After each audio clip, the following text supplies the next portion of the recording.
What is going on, Guardians, and welcome back to another Destiny 2 video.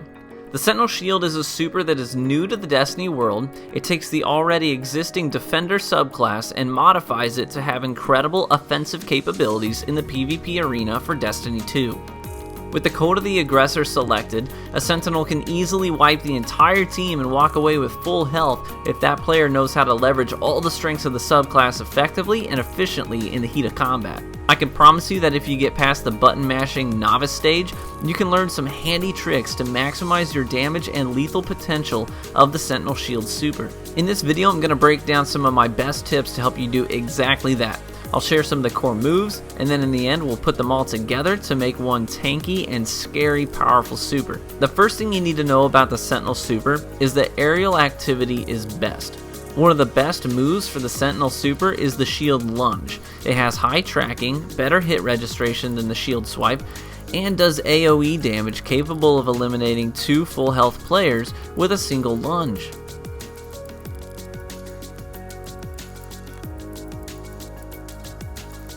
Now, when your feet are on the ground, the lunge activates after 2 swipes. That means that the lunge is the third move in a combo. But when you jump, the lunge activates on the second move in the combo. This is huge. In PvP, I always go for the jump, swipe, lunge combo for best results. This saves time by eliminating one weaker swipe from your combo and cutting straight to the lunge, which has better range and registration and damage potential. The next thing you need to master is the shield throw. It's not as simple as point and shoot. The shield is tougher to land accurately when you're on the ground looking at someone because of the limited visibility that you have.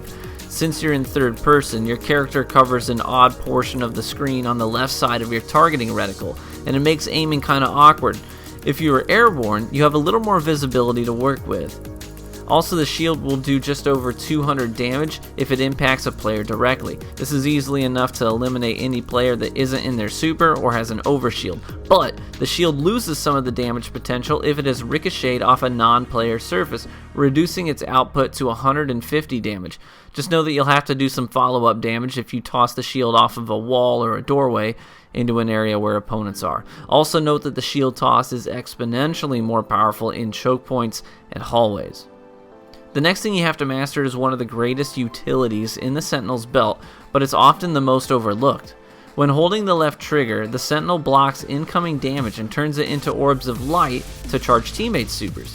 This shield is strong enough to take a golden gun shot. It gives the Sentinel the ability to close gaps on their opponents and negate the damage that's done to them. You're still vulnerable from behind, but incoming damage from the front and sides is absorbed by the shield. You can see on the ground an arc that indicates the width of the shield. When you put these abilities together, you can chain them into some extremely lethal combos. With Code of the Aggressor, you have 2 shield toss cooldowns to work with. This means that if you play your cards right, you could end up throwing 4 shields in a single super.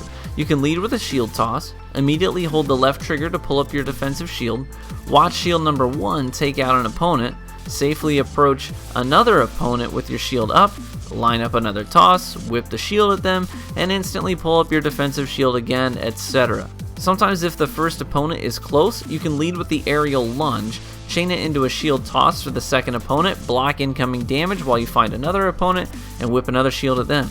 Knowing all the tools in your belt makes you incredibly dangerous and reduces your chances of whiffing what is likely going to be your only super use in that match. We can go even one step further. If you equip the exotic helmet called Mask of the Quiet One, you can become even more tanky. This helmet was worn by a necromantic character in the lore of Destiny who was feared by his colleagues because he discovered how to recycle death and damage, turning incoming damage into outgoing damage, and turning another person's death into his own life force. That's essentially what the helmet allows you to do. Taking damage will decrease the cooldown of your shield toss. Getting kills with the shield will instantly restore a portion of your health, allowing you to become a tank of endless destruction. You can potentially eliminate up to 6 or so Guardians with the allotted time in your super if you wipe the team and then push to their next spawn point without taking the time to hide and recover health. It's incredible. Not only that, but when you get kills with the shield toss, your cooldowns get dramatically sped up with each kill.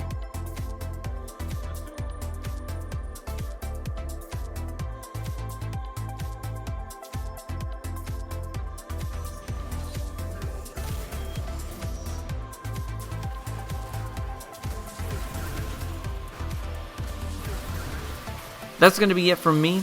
I hope you found this guide both informative and entertaining. Get out there, hit some folks in the face with a glowy purple shield formed by the void, and send them into their respawn screens with post-traumatic shield disorder.